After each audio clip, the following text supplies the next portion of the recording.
Assalamualaikum warahmatullahi wabarakatuh. Salam sejahtera bagi kita semua. Puji syukur kita panjatkan kehadirat Allah Subhanahu wa taala karena atas rahmat dan karunia-Nya kita diberikan nikmat sehat, kesempatan pada siang hari ini untuk bisa memulai proses pembelajaran pada semester ini. Baik, perkenalkan, nama saya Haris Munawar, sarjana ekonomi, magister sains. Saya dosen penggampu mata kuliah laboratorium dan pengantar akuntansi 1 pada program studi akuntansi. Mata kuliah ini merupakan mata kuliah dasar yang ditempuh oleh mahasiswa semester 2 dengan bobot 2 SKS yang terdiri atas pembelajaran teori dan praktikum. Mata kuliah ini juga dirancang sebagai fondasi utama bagi mahasiswa dalam memahami konsep, prinsip, dan praktek akuntansi secara sistematis. Dalam proses perkuliahan ada kontrak perkuliahan yang kita harus pahami dan patuhi bersama sehingga proses pembelajaran itu bisa berjalan atau berlangsung secara efektif. Yang pertama adalah kehadiran. Kehadiran mahasiswa minimal itu 75% dari total pertemuan. Mahasiswa yang tidak memenuhi batas minimal kehadiran tidak diperkenankan mengikuti ujian akhir semester sesuai ketentuan akademik. Kehadiran tepat waktu menjadi bagian dari penilaian kedisiplinan. Yang kedua adalah etika dalam proses perkuliahan. Mahasiswa itu diwajibkan berpakaian rapi dan sopan, kemudian bisa mengikuti perkuliahan dengan penuh tanggung jawab. Selanjutnya bisa menghargai dosen dan sesama mahasiswa. Selanjutnya menjaga etika selama proses diskusi. Selanjutnya tidak melakukan plagiarisme dalam proses perkuliahan. Kemudian menjunjung tinggi nilai kejujuran dalam akademik. Yang ketiga terkait dengan tugas, mahasiswa diwajibkan mengerjakan tugas secara individu, kemudian mengikuti praktikum laboratorium, menyelesaikan studi kasus, menyusun laporan praktikum, kemudian melakukan presentasi apabila ditugaskan oleh dosen. Sistem penilaian yang kami lakukan, yang pertama adalah kehadiran itu bobot yang kami berikan sebesar 10%, keaktifan dalam sebuah diskusi itu sebesar 10%, tugas individu itu 20%, praktikum dalam laboratorium itu sebesar 20%, UTS 20%, dan UAS 20%, sehingga total keseluruhan adalah 100%. Media dalam proses pembelajaran yang kami lakukan dalam kelas adalah ceramah interaktif antara dosen dan mahasiswa, kemudian diskusi kelompok, baru melakukan studi kasus. Melalui mata kuliah ini, mahasiswa tidak hanya diharapkan memahami secara teori akuntansi, tetapi juga mampu mengembangkan keterampilan dalam menganalisis transaksi, melakukan proses pencatatan, menyusun laporan keuangan sederhana, serta memanfaatkan logika akuntansi sebagai pengambil keputusan. Oleh karena itu, proses pembelajaran akan dilaksanakan secara aktif, interaktif, kolaboratif, dan berpusat pada mahasiswa dengan memadukan diskusi, studi kasus, praktek, penugasan, serta evaluasi yang berkesinambungan. Pada awal perkuliahan ini saya akan menjelaskan rencana pembelajaran semester atau RPS yang menjadi pedoman kita selama 1 semester. Di dalam RPS telah kami jelaskan terkait dengan capaian pembelajaran mata kuliah, materi yang akan dipelajari pada setiap pertemuan, metode pembelajaran, bentuk penugasan, serta sistem penilaian dan referensi utama yang akan digunakan. Saya berharap seluruh mahasiswa dapat mengikuti setiap tahapan pembelajaran dengan penuh tanggung jawab, memiliki semangat belajar yang tinggi, aktif berdiskusi, serta membangun budaya akademik yang jujur, disiplin, dan saling menghargai. Keberhasilan perkuliahan tidak hanya ditentukan oleh dosen, tetapi juga oleh komitmen dan partisipasi aktif seluruh mahasiswa dalam setiap proses pembelajaran. Dalam RPS selama 1 semester, materi-materi yang kami berikan pada pertemuan awal, yang pertama adalah pengantar akuntansi, kemudian yang kedua adalah konsep dasar akuntansi, yang ketiga akun dan klasifikasi akun, yang keempat jurnal umum, yang kelima jurnal lanjutan, yang keenam buku besar, yang ketujuh neraca saldo.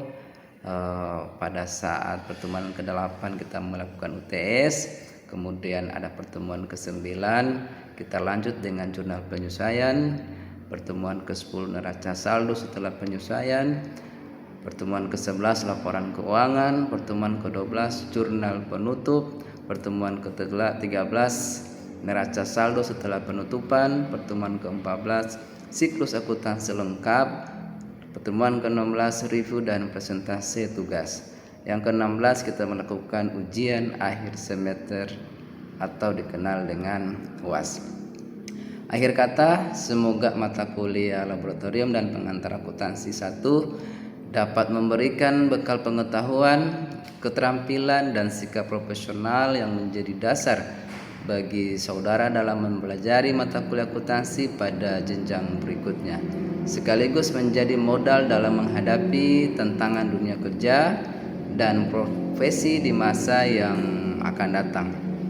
Selamat mengikuti perkuliahan, semoga Allah SWT senantiasa memberikan kemudahan, ilmu yang bermanfaat, keberkahan bagi kita semua. Saya akhiri, wassalamualaikum warahmatullahi wabarakatuh. Saya berusaha buat buku ini supaya nanti teman-teman dalam memahami akuntansi itu tidak ada rasa keraguan. Hari ini kalau ada teman-teman yang baru kemarin yang baru masuk, ketika yang bertanya jurusan apa ya diambil, semua lebih cenderungnya ke nggak mau akuntansi. Yang kayak kelas ini kebanyakan semua ininya karena apa? Efek mereka terkait dengan akuntansi berpikir bahwa akuntansi ini adalah ilmu yang agak rumit. Rumitnya di mana? Proses orang memahami hitung motif, yang pada dasarnya akuntansi ini adalah ilmu yang hari-hari yang orang lakukan, yang orang pelajari, mulai dari orang bangun, melakukan sebuah transaksi atau proses aktivitas sampai orang kita di kampus, itu bagian dari proses akuntansi. Karena ketika orang dulu dari bawah akuntansi dalam persepsi bahwa bagaimana untuk memanage sebuah keadaan, maka tadi dari rumah orang mempersiapkan sampai di kampus, orang bisa menghitung berapa biaya yang keluar. Kalau orang tua kasih misalnya jajannya 50.000, bayar bentor atau si bensin kurang lebih habis 15.000, maka sampai di sini kurang tahu berapa sisa uang yang kurang lebih. Maka itu pola akuntansi yang sederhana dalam mempelajari, yang hari ini kebanyakan orang takut untuk mau belajar itu, padahal tidak bisa. Sehingga dia membuat buku yang mengatakan bahwa akuntansi itu sangat mudah. Sesederhana itu yang telah pesan. Nah, dalam proses akuntansi, saya pikir teman-teman sudah memahami bahwa akuntansi itu adalah proses yang paling dekatnya adalah mencatat. Ya, yang namanya sebuah transaksi bukan harus diingat, tapi harus dicatat.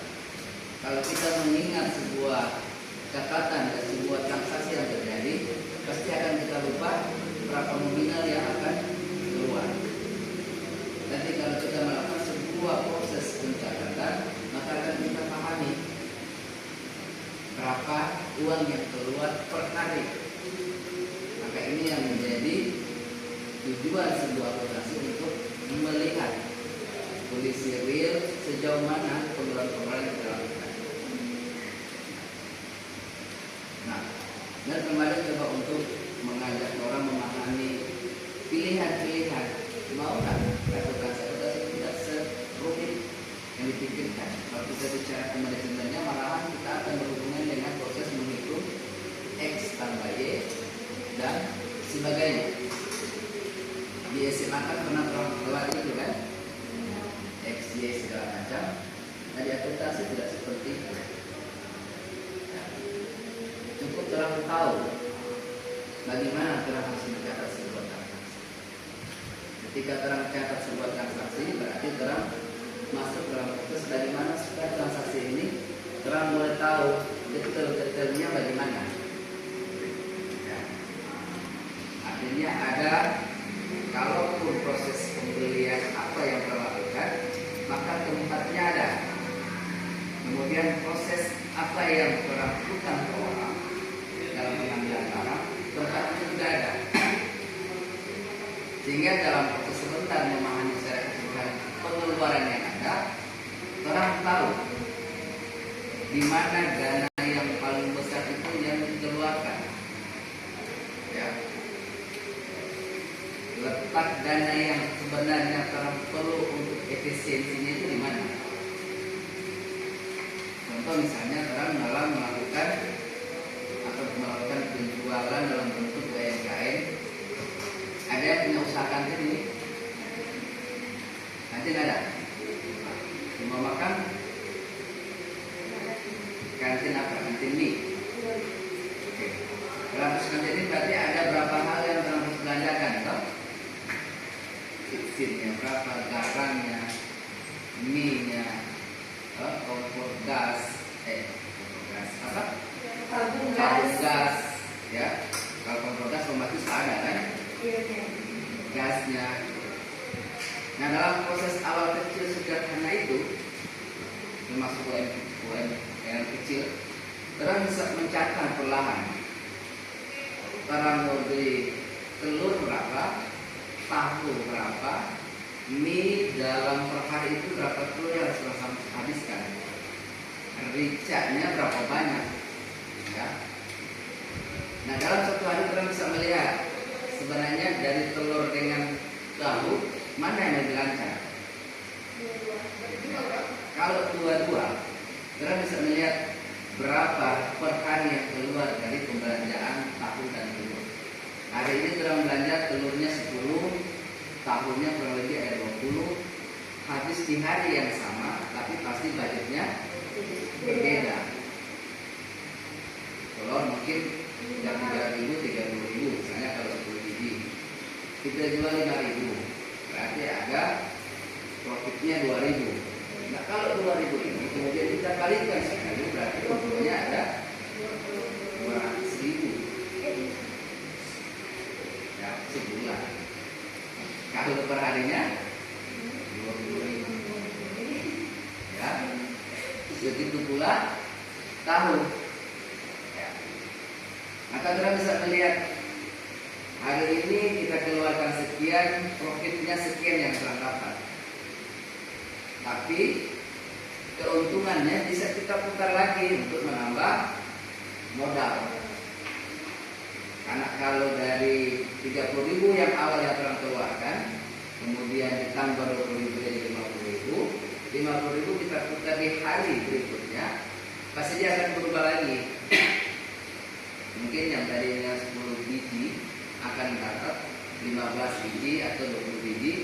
Nah, 10 ini adalah keuntungan yang diputar dari keuntungan modal awal.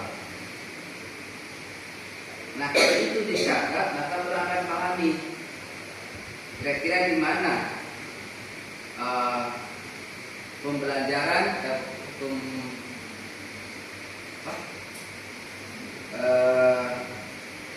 bahan-bahan yang paling banyak diminati oleh pelanggan.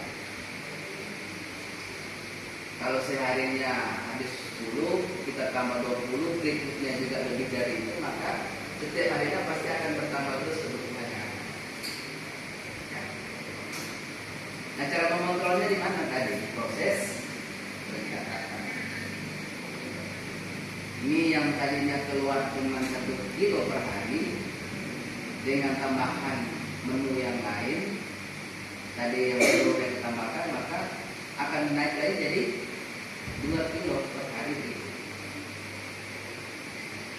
Maka di sini kita bisa melihat pengeluaran yang paling besar yang kemudian terarahkan efisiensi dalam proses pencatatan.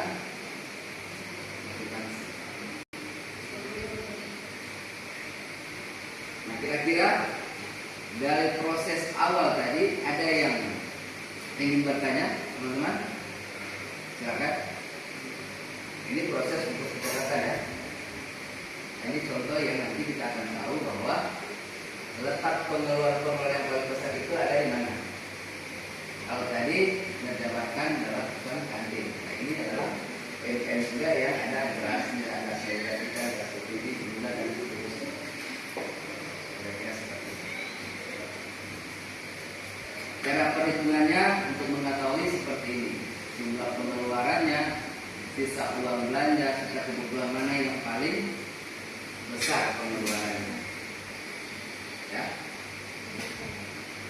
Nah, ini kalau semua bisa dilakukan, maka akan lebih mudah orang memahami bahwa di mana proses keuntungan yang akan kita dapat per hari, mulai dari awal sampai selesai, ya, atau sampai malam. Ini juga ada contoh terkait dengan usaha kecil, gorengan, ya. Untuk mengetahui proses keuntungan usaha berarti ada yang menghitung dan mengurangi. Oke, ada yang ingin bertanya? Silakan. Baik. Terima kasih atas kesempatan yang telah diberikan. Saya ingin bertanya bagaimana melakukan pencatatan yang benar agar kita mengetahui kebutuhan mana yang paling besar. Ya, terima kasih. Ini contoh yang coba lihat bahwa mana yang paling besar yang kita lakukan.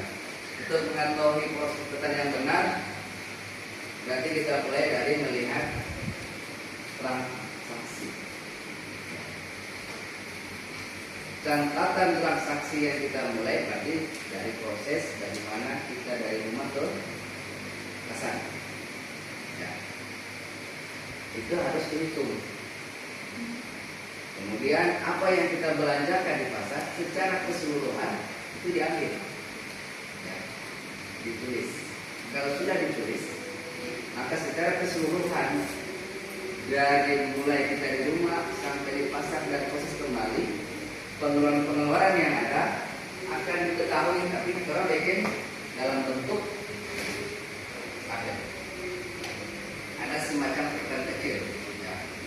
Jangan cuma tulis di kertas kemudian kasih dia, nanti itu akan apa? Kalau ingin yang benar berarti tadi menggunakan pencatatan tersendiri.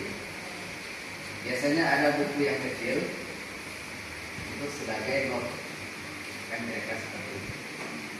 Sampai di pasar, orang tahu karena di rumah sudah diuraikan apa-apa yang harus kita belanjakan pada saat itu.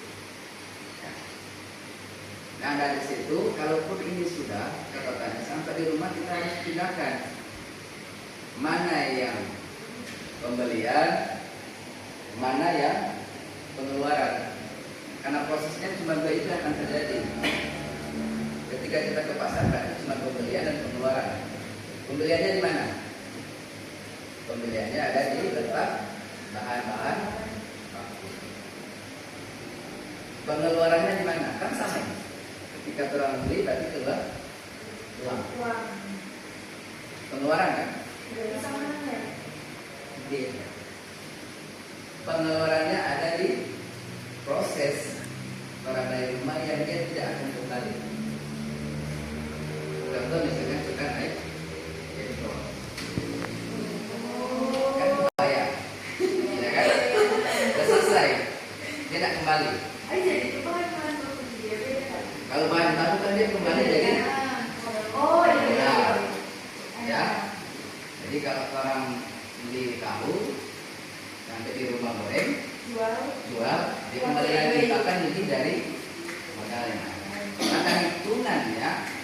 saudara mengetahui mana yang tepat dalam ketentuan transaksi, keuntungannya yang terdapat di situ. Kalau berjalan, berarti dia hitungan adalah kelelahan.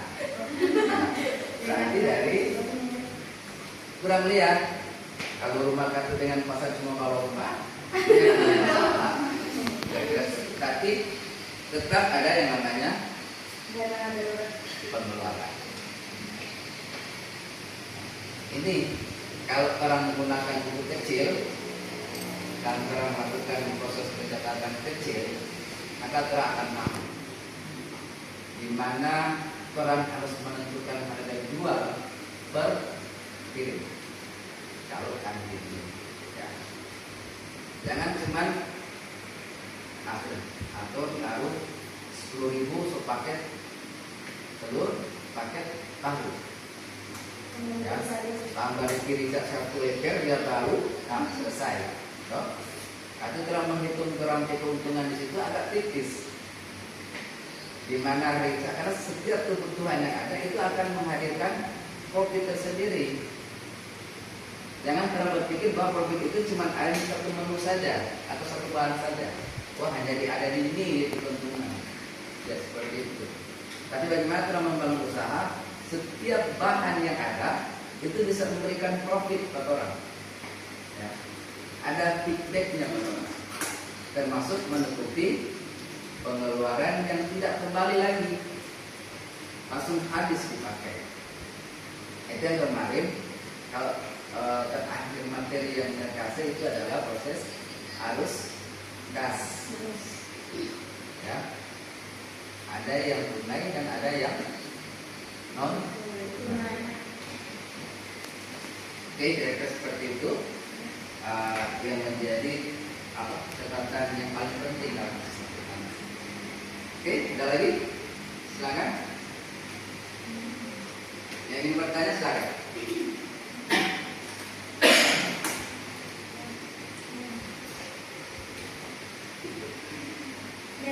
Oke, silakan.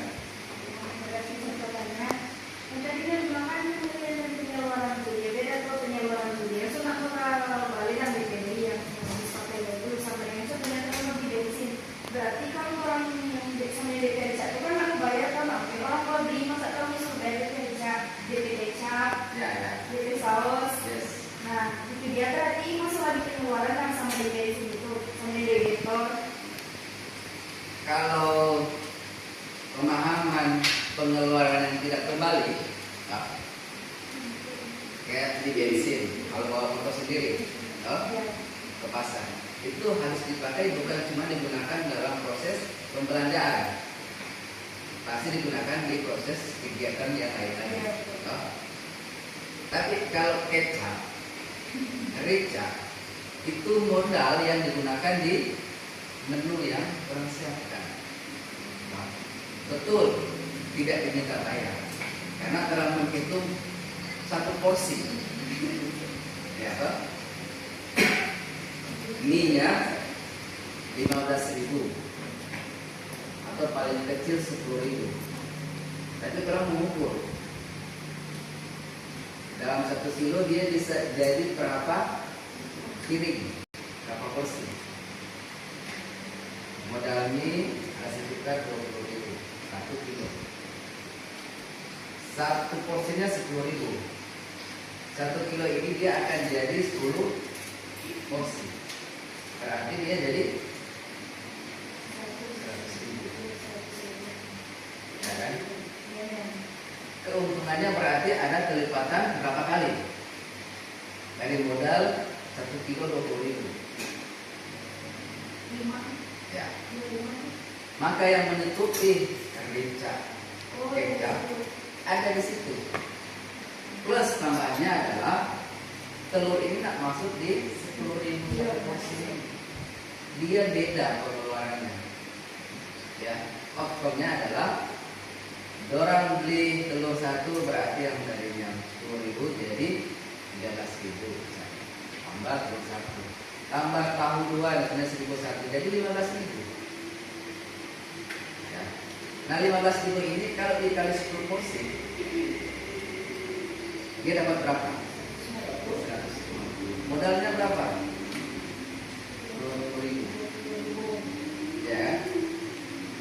kita kurangi keuntungan dari telur berapa, ya, tahunnya berapa. Maka dari proses rica ini, kecap mau orang pakai 1 botol pun itu bisa terbukti.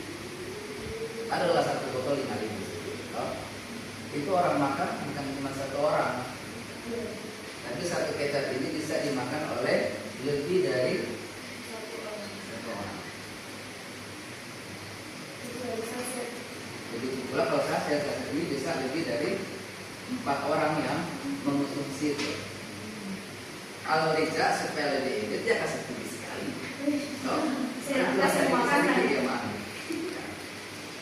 Artinya inilah fungsi akuntansi. Akuntansi itu adalah bagaimana kalian tidak terlalu melakukan pemborosan yang terjadi di seputar usaha kita. Dia mendeteksi pengeluaran-pengeluaran yang besar. Ya.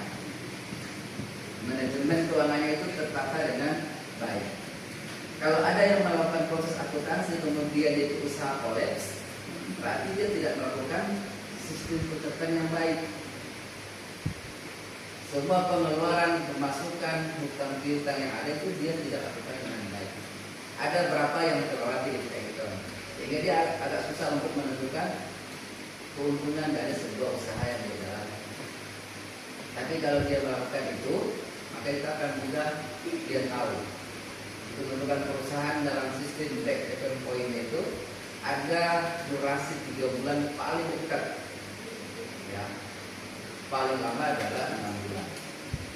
Tidak ada orang buka usaha 1 hari ini langsung dia untung lebih dari itu. Tak sedikit demi sedikit. Ada yang hari ini dia untung, besok dia cuma di posisi, ya. Ya. Tapi bagaimana orang berpikir membangun usaha itu feedbacknya minimal, ya, dia kembali itu modal. Ada yang berpikir membangun usaha, tapi yang terpikir bagi dia adalah keuntungan yang besar. Ketika keuntungan yang besar ekspektasinya tidak sesuai, mie yang tadinya 1 kilo cuma keluar 2 porsi, berarti kita ada kalah berapa porsi. Nggak sesuai, kan? Sehingga ini menjadi acuan dalam proses akuntansi untuk mengetahui bagaimana usaha orang berkembang. Berarti ada giat-giat yang harus kita lakukan. Oke, kira-kira seperti itu. Ada lagi? Baik, silakan. Dalam sebuah transaksi, hal terpenting apa yang akan terus dilakukan? Dalam sebuah transaksi, hal terpenting apa yang harus dilakukan? Oke. Cuma satu yang kunci. Ya.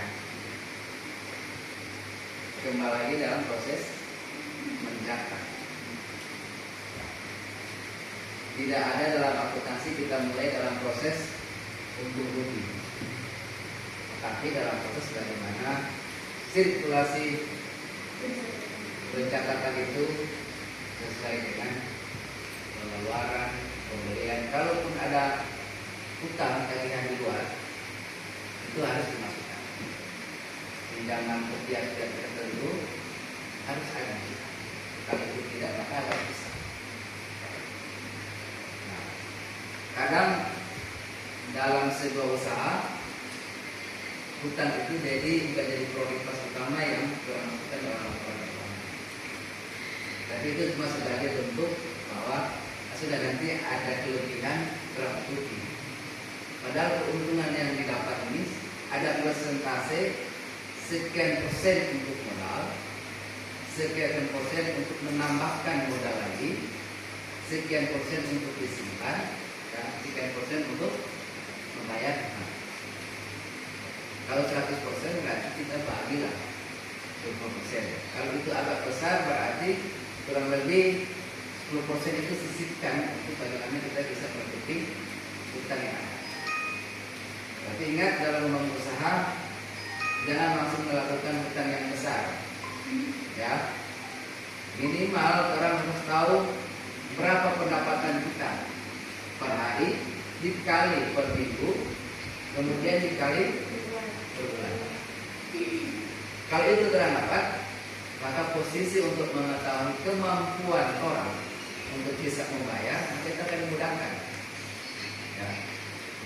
Nah, kadang hal seperti itu tidak dilakukan oleh para pengusaha, hanya selesai seperti itu. Sehingga banyak yang kolaps. Bertahannya hanya sampai 2-3 tahun, tidak lebih dari 3 tahun langsung selesai. Oke? Terima kasih. Ada lagi? Silakan. Baik. Apakah ilmu akuntansi hanya sebatas mengetahui menurun atau majunya usaha? Oke. Terima kasih ya. Nah, ini pertanyaan yang menarik ya. Apakah ilmu akuntansi hanya memahami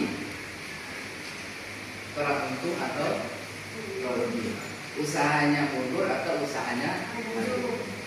Lebih dari itu, akuntansi ini adalah mengetahui keuntungan paling besar yang kita dapat.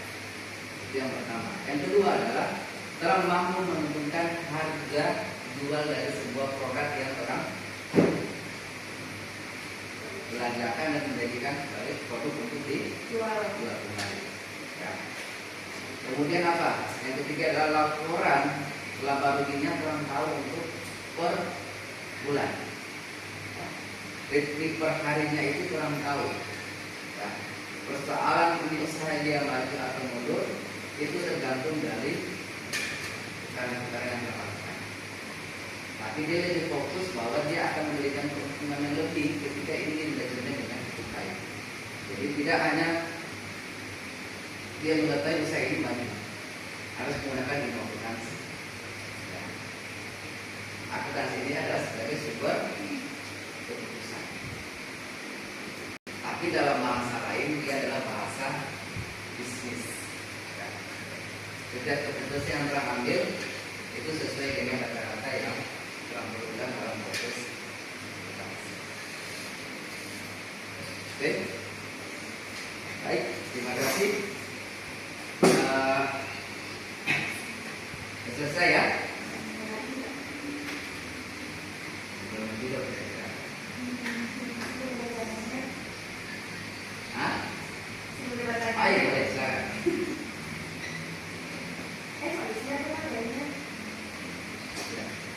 Setelah